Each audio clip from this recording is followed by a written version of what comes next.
Welcome to Las Vegas, Nevada, where we're ready for one of the undercard effects tonight of the WBC Super Welterweight Championship fight. It'll feature Terry Norris going up against Meldrick Taylor. And into the ring for his second trip into the United States, a good look at Corrie Saunders from Transvaal, South Africa, fighting Bristol, Tennessee's Mike Dixon. And a good look at Saunders, weighing in at 99 kilos, 218 pounds at the weigh-in, and Dixon across the ring at 95 kilos at 209 pounds. Sam Smith along with Bob Spagnola, and Bob, quite obviously, Mike Dixon at 10-3. Not a lot talked about him, but one thing Corrie Saunders has to stay away from is a big right hand. Yep, Dixon's come advance notice coming into this thing. He's looking to land that big right hand, and I've seen him land it on some good fighters, and he's a good straight right hand puncher. Corrie, of course, is the southpaw. He comes into this match undefeated at 14-0 with 10 by knockout. The South African heavyweight champion. He is in the white with the red waistband. In the white with the gold is Mike Dixon from Bristol, Tennessee. Good shot, body shot by Corrie. Neither one of the fighters giving away any height advantage. 6'2.5" for Saunders, 6'1" for Dixon.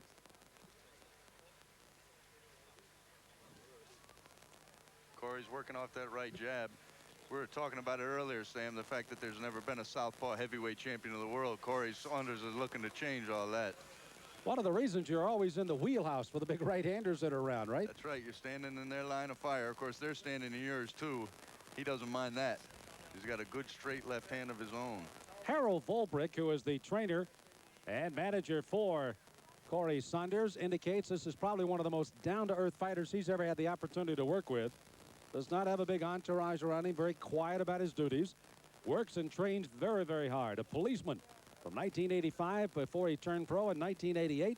Now devotes his full time to the boxing, and it's paid off with that perfect 14-0 record. And that's a compliment coming from Harold, because he's a no-nonsense trainer. Harold, of course, a great fighter in his own rights in South Africa and around the world. I'll tell you one thing about Mike Dixon is he is a prodder. He comes right at you here. Saunders is the one that's having to bob and weave and get away, but still is able to launch some big punches on his way out. Corrie's landed some effective counters, and he's boxing nicely, but Dixon seems unfazed by it thus far. Dixon has lost his last two fights.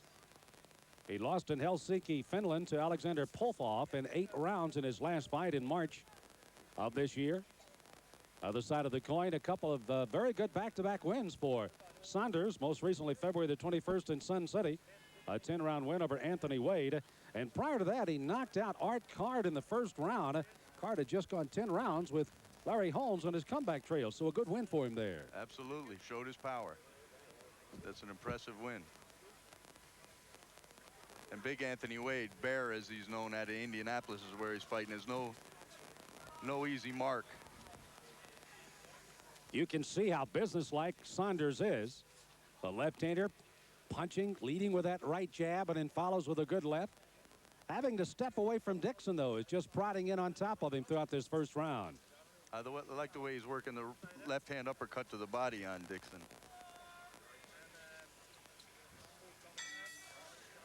And so the first round, normally a good feeling out round, and likewise that was, as Saunders was able to punch on the inside, move away, and this was Harold Volbrick working in the corner with him. Let's listen.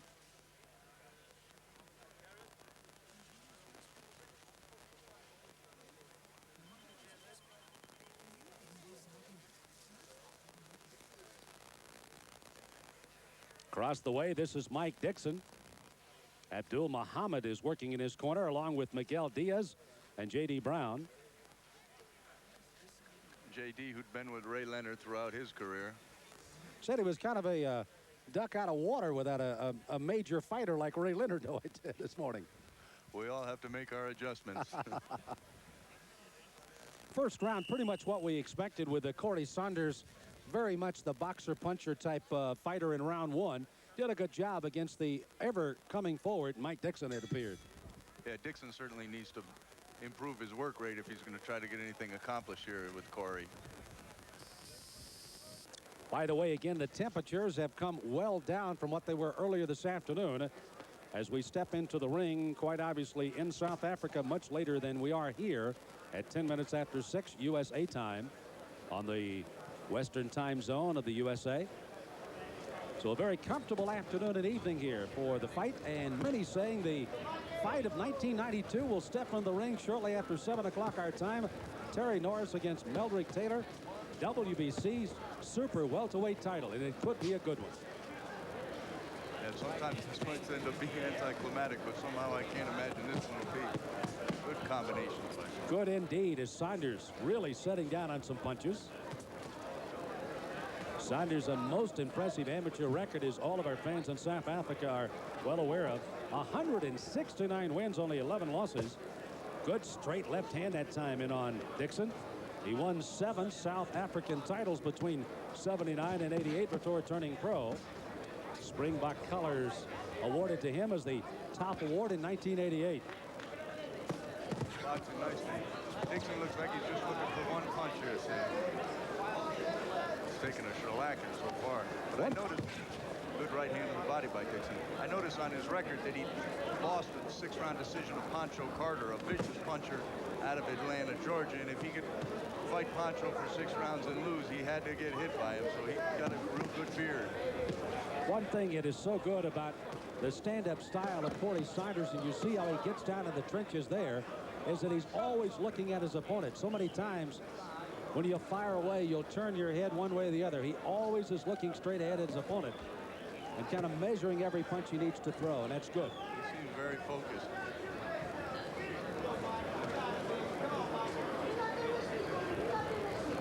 Dixon again with that stand-up style of his own. Goes that uppercut to the body again by Corrie. This is round number 2. By the way, I failed to ask you about the scoring of round 1. I assumed it was going to be Corrie Saunders round 1. Saunders pretty much one-way traffic so far. But Dixon's a dangerous puncher, and he's looking for that shot. He's trying to lull Corrie to a false sense of security here. Misses too badly with a good body shot. And hit him with a pretty good right cross that time. Closing seconds of the second round. Live from Las Vegas, Nevada, Sam Smith along with Bob Spagnola tonight. MNet Super Sports bring you another night of World Championship Boxing. Dixon's trying to shorten up the range here a little bit, but Corrie will have none of it. So a couple of rounds have come and gone now, and Corrie Saunders, the 25-year-old from Transvaal, South Africa, fighting this man, Mike Dixon. We want a straight right hand, okay? Come on, let's give us a straight right hand. And don't stand there and brace when this goddamn kid is punching. What you bracing? You're going to do anything, step back and counter. Don't stand there like a punching bag when you get ready to punch. All right? Take a step back and then you punch, all right? And then get out of there. Come on. Ski je jab voor, ski je jab. Maar als je ski, je wacht tegen te lang moet je lang. Als je ski je jab, ski je goeie 1-2. Vanaf moet je 1-2, okay? Third round.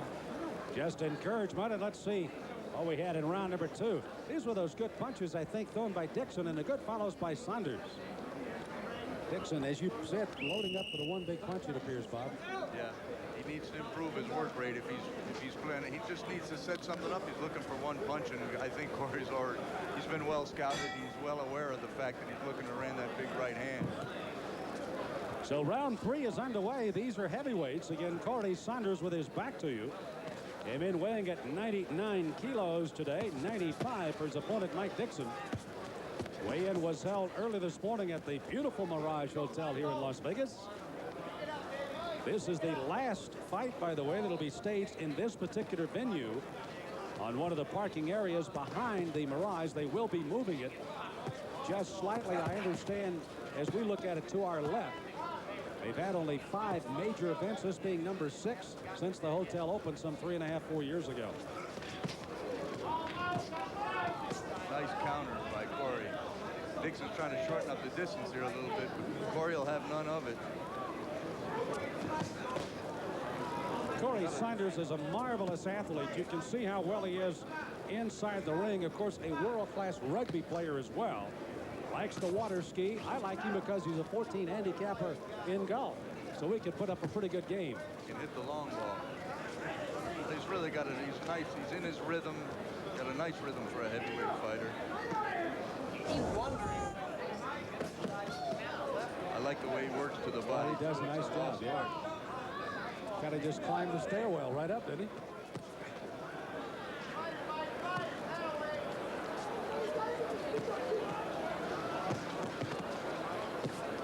Saunders with some big looping hands, and then he'll come right back with that straight right jab. Good quickness for a heavyweight. It's impressive. Again, he goes down to the body. This is only his second fight here in the United States. He had fought earlier, going about a year and a half ago, down in Biloxi, Mississippi, on an undercard of Pierre Kutzer. Yeah, and that great war he had with Jose Rebalta. It was a war, wasn't it? Talk about fights of the year.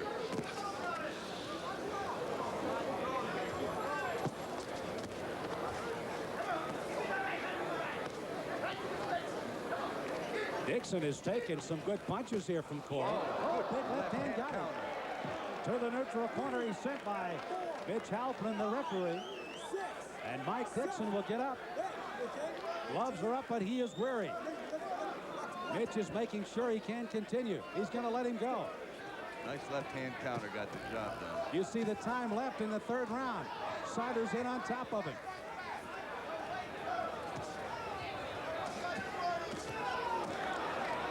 Saunders really teeing off. Dixon standing on sheer determination right now. Dixon's a tough customer. And he's going to survive the third round. So Dixon goes down in the third round with a big left hand by Corrie Saunders. But Saunders could not finish him off as Dixon again waged a war in the corner, came out punching. Referee let him fight, and he finished the round. To his credit, I think. Yes, well, I think Corrie was right in not rushing right in on him, because he's dangerous still, and you can, if you get a little overzealous trying to finish a guy early in the fight when he's still got something left, he's going to go ahead and work him for a couple of rounds and take his time. And there you see the replay, a nice straight left-hand counter, drop it right in on it. I think we'll see another angle of it right here. Dixon Short just leaning punch. right into it, yeah. Well, they said that Rocky Marciano had a knockout punch at 6 inches. Tell you what, Corrie Saunders had a knockdown punch. Not much more than that right there. Absolutely. Those are the ones. So a knockdown in the third round of Mike Dixon by Corrie Saunders, and this is round 4. They are set for 8 on the undercard of the WBC Super Welterweight Championship of the World, Norris against Taylor. Coming up later tonight on MNet Super Sports. Sam Smith along with Bob Spagnola. Glad you could join us tonight from Las Vegas, Nevada. Corrie still comes out in this round boxing nicely. He's going to get him drunk here before he finishes him. Get him drunk on that right jab. One of the things Harold Volbrick told me this morning at the weigh-in is that Corrie has had an abnormal amount of sparring compared to his other fights. He has sparred for well over 100 rounds, which is very unusual for a heavyweight. You normally can't spar that much. First of all, because of the big punches, and secondly, because a lot of guys don't want to do that with you. Yeah, absolutely. It's the big fella's got a totally different work rate than the smaller fighters. But Corrie fights like a smaller fighter. By the way, most of that sparring was against a cruiserweight, Joseph Chinjunga. Chinjunga, an amateur record of 78-2. Matter of fact, beat Lennox Lewis as an amateur. Was his sparring partner, and Harold gives him a lot of credit of giving Corrie some great work getting ready for this fight tonight. Nice step around there by Corrie. He's got a nice set of legs for a big man. You mentioned the quickness of him there. It is definitely noticeable, isn't it? He's just taking his time, working his guy. Looking to set things up. Putting Dixon in the position to have to follow him around the ring. Walk into another one of those left-hand counters. Very relaxed. You made a mention of the patience that Saunders has come out in this round. Kind of shows his maturity, I think, because a lot of guys, with a guy going down in the third, he'd come out just a house of fire type thing in the fourth to say, okay, I'm going to finish this and go to the casino or something, huh? Absolutely, and I also think that the advice he got in his corner, a sage guy like Harold Volbrick told him, you know, just take your time with this guy. You're having fun out here. Dixon sure isn't. By the way, let me give some credit where credit is due. In addition to Harold Volbrick waking in that corner of Corrie Saunders, Malcolm Garrett is over there, along with truly one of the outstanding cut men in the world, Ace Murata, should Corrie need any help from that standpoint. Yeah, it looks like Ace's services might be needed in the other corner. That's true. But Dixon is durable. He is. As advertised, he's certainly. Oh, good uppercut there. Saunders took the best punch that he's taken all night. Answers right back and boxes out of there smartly.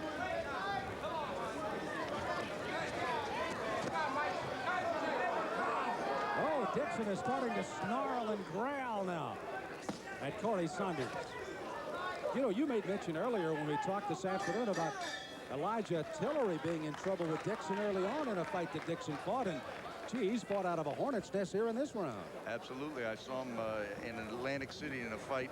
I guess it was in 90, the later part of 90, and Dixon was coming out of Bristol, Tennessee, which isn't exactly known for it's the contenders that it's produced, but he came out of there and dropped Elijah Tillery right on his behind with a big right hand.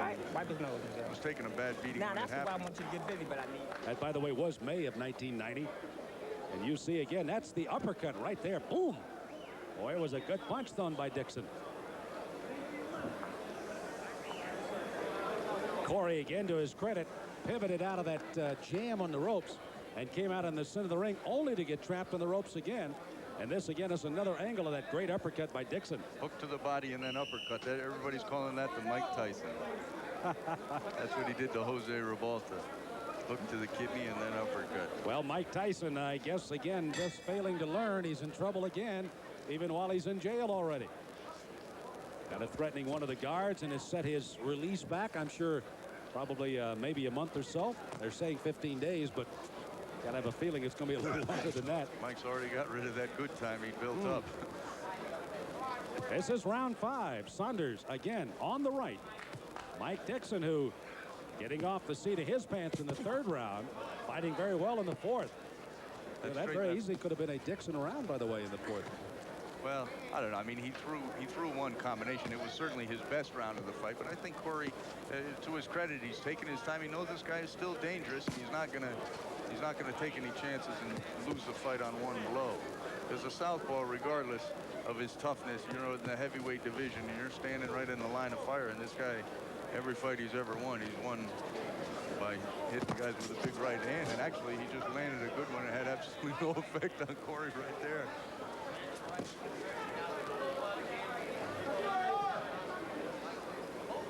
You know, we mentioned the name of Lennox Lewis, the undefeated British fighter, who just has come off with an impressive victory over Derek Williams in London a few weeks ago.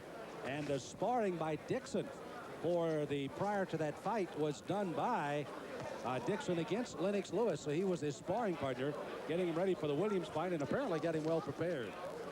Yeah, it's funny that Derek Williams is about 6 foot 6 inches tall, so I'm not sure how they chose Dixon to work with him, but Dixon about 6'1". You try to get the sparring partners to emulate the style as best you can, but sometimes it's just a matter of getting your heart rate up in the workouts. Catching a couple of punches, being able to move out of the way, etc. Well, I'll tell you one thing that kind of frightens you for Corrie Saunders is when he gets on the rope, it seems like Dixon becomes very dangerous at that spot, doesn't it? Yeah, Corrie does seem to have his head straight up in the air when he pins himself on the rope. But he leans back nicely.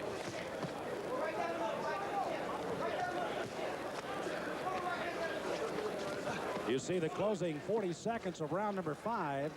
As you talked about the patience of Corrie Saunders, when does suddenly he start wanting to kind of pick up the tempo again, Bob?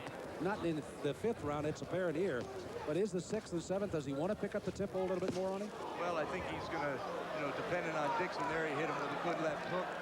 And, you know, Dixon's coming right to him. I mean, he's winning the fight easily. It's all his own way, and he doesn't want to take any chances. You can't knock everybody out, and it's a sign of a good fighter to know when it's going to, you know, be a long night.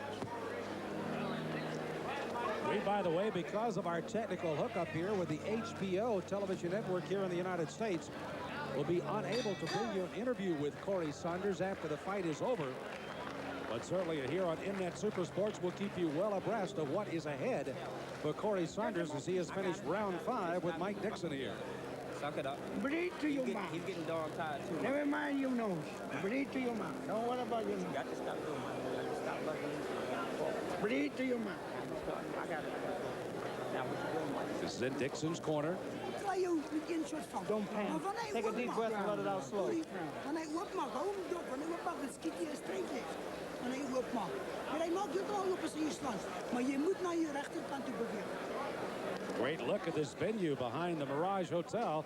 By the way, Bob Spagnola got the premier room here at the Mirage. There is a volcano that goes off virtually every hour on the hour at night. How did you get that room just outside the volcano? I think it's full. I think it was really, I thought I was having a religious experience every 45 minutes on the hour. It is a magnificent facility here. And let me tell you, we have done fights all over Vegas. And the Mirage people do put on quite a show. I have to give them a great compliment. My first time I've been at the Mirage. I've been everywhere else. But they do a great, great show here at the Mirage. Yeah, they're a class actor. This is a good spot for a big fight. Well, let's see what happens in round number 6 here now.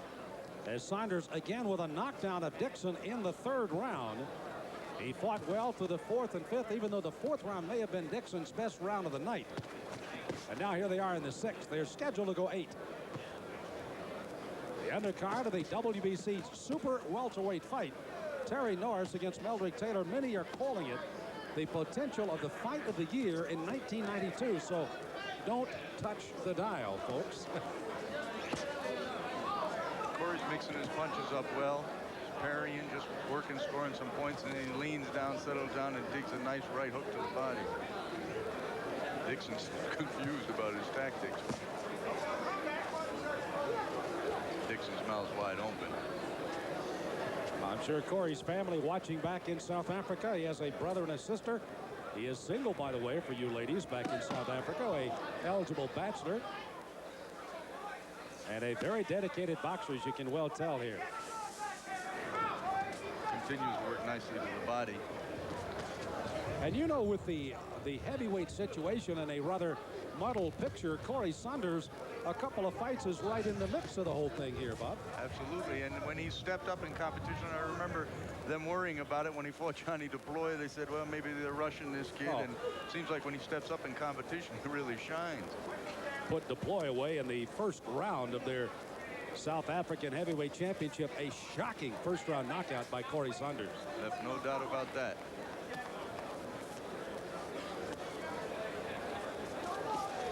But he's not a one-dimensional fighter, as we see right here. He's boxing nicely. He's got good power, but you have to be smart enough, especially in the heavyweight division, to know.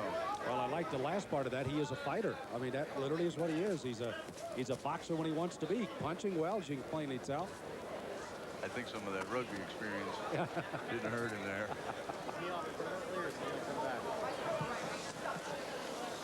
Thanks very much, guys. Have a good night. Good quickness, as we've alluded to throughout this fight by Saunders. He's only 25 years old. His future all lying ahead of him. Takes a few horsepower motor to get him up on water skis, though, I'm sure. He does love to water ski. That's a good set of legs under him.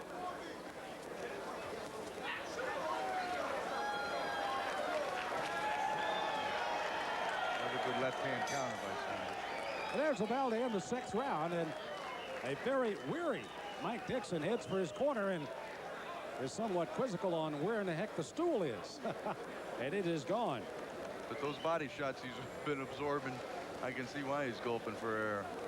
By the way, you see the back of the shirt there of Miguel Diaz, who worked in the corner of Kid Akeem Anafawasi, who fought Robert Quiroga in truly the top fight of last year. The unfortunate part, of course, being the near fatal blows taken by Kid Akeem. And again, all of the progress report we hear on Kid Akeem is all positive, and we only wish him the very best of success in getting back to a normal life. We certainly realize he will not be able to be in the ring any longer, but again, it was one of those afternoons when we left the air. He, of course, was still on the canvas. We'd been told by his trainer that he had swallowed a lot of blood, and of course, it later was found out he had to have so much surgery to relieve the blood on the brain. But again, just to finish the story, Miguel Diaz working with Kid Akeem in that San Antonio fight truly was a great one with Robert Quiroga, but good wishes from all of our fans around South Africa to Kid Akeem. Yeah, the sad thing about that is, Sam, is the kid has got serious thoughts about trying to make a comeback, and that would be a terrible risk, a terrible danger. By the way, speaking of Robert Quiroga, he will defend his IBF title in South Africa. It'll be coming up on Mnet Super Sports. And we're looking forward to finding out exactly more details on that. Cedric Kushner has informed us that you will be enjoying Robert Quiroga again on Mnet Super Sports.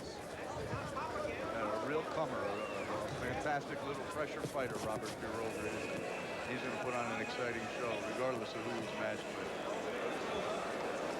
The sun at our vantage point has completely set behind the stands behind us.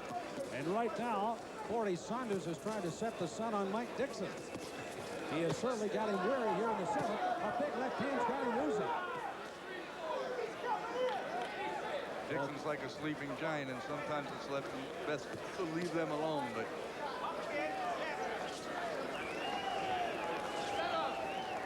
Corrie boxing nicely.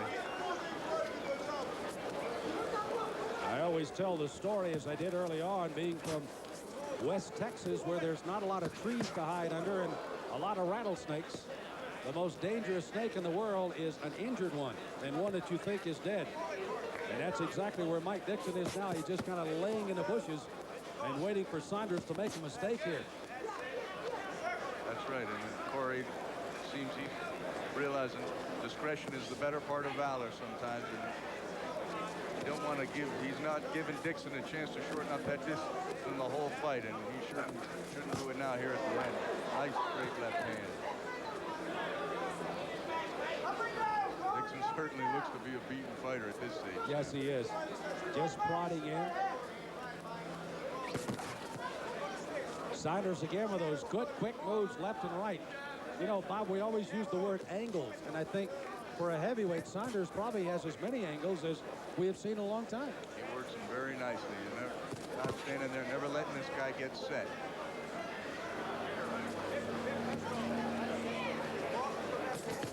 Closing seconds of the seventh. They're set for 8. And Dixon's in trouble again. And it came with that same straight left hand counter. Even the crowd is amazed that Dixon is still up here. There's another left hand. How is Dixon standing up right now? Not only standing up, but he's looking to pull the trigger himself, Sam. And there it is to end the 7th round. And Dixon even more wearily heads for his corner after taking some monumental shots from Corrie Saunders. My. No questioning of this man's heart, that's for sure. He's earning his money tonight, Sam. Across the way, you can see the heat. By the way, Corrie actually weighed 103 kilograms at one time, which quite obviously is well up there at about, what, 235, 240. Came in at 218, about 99 kilos for today. And Harold Volbrick, since they've been out here for about 2 weeks to 10 days to 2 weeks, says his heat has really been good. He's training well. He likes the 99. He likes the 218 for Corrie Saunders right now. It's a slimmed down version, but it helps him with his quickness, and he's got to have that to fight these big heavyweights. It's a nice balance between power and quickness for Corrie. Well, they'll touch the gloves for the 8th and final round in a pretty good war here. The ever-prodding Mike Dixon down in the 3rd, nearly down again in the 7th, but not quite. And Corrie Saunders fighting a very patient, well-strategized fight here tonight in Las Vegas. Stan Smith along with Bob Spagnola. World Championship fight coming up. The WBCA Super Welterweight title. Terry Norris against Meldrick Taylor. This is great experience for Big Corrie. He's in the 8th round of a fight with a dangerous right-hand puncher. He's got his heart rate built up, and he's working good. This is great work for the development of a fighter. And I promise you, Sam, Dixon is not out of this fight. He's still looking to pull the trigger. And that's what's the most dangerous part about him, is that he has the capabilities of being able to do that with that one right hand. Sanders seems well aware of it, too. By the way, for those of you that are prone to put down a buck or two or maybe a rim in South Africa, Corrie was a somewhat heavy favorite on the board here at the sports book at the Mirage in Las Vegas. Dixon's made a pretty good fight out of it, though. Good counters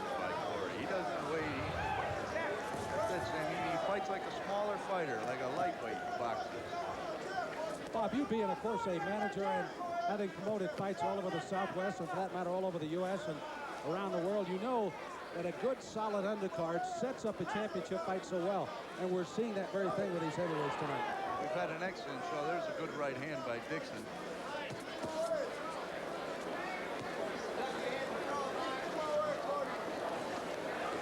By the way, we are being informed that we will be able to show you an earlier fight. George Scott and Jerry Perez. Scott, a most impressive young man who fights out of Sweden. And that'll be between this fight and our main event. And a fight that was fought earlier here, but we're going to share that with you. A most impressive, good-looking junior welterweight in George Scott. Great Scott. I think that's what they'll be calling him.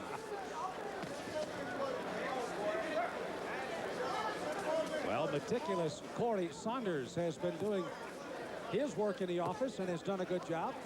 His 9 to 5 afternoon is just about over, though, and a good work day for him.